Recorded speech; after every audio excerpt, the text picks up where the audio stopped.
Sir, ano po ang Payatas Project PH? Project Payatas po ay isang social enterprise at ang pangunahin po naming tinutulungan ay ang mga kababaihan o mga nanay sa barangay po. Kami po ay gumagawa ng mga upcycle products galing po sa mga tela sa mga pabrika ng mga damit.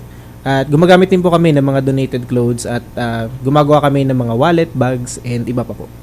So sir, paulit nga po, ang Project Payatas PH ay tumutulong po sa ilan nating mga kababayan mula mismo sa Payatas. Tama po, yes.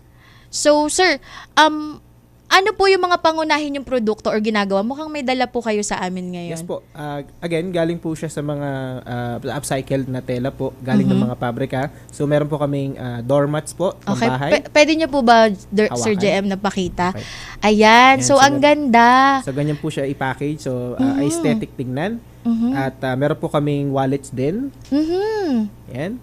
And meron po kaming coasters. Yan. So, Ayan, yan yung sa mga mugs para hindi mugs, mag-ano yung vase, yes po. And meron din kaming apron po ito, nakatiklop lang. So sa mga nagluluto, sa mga nanay, perfect po yan.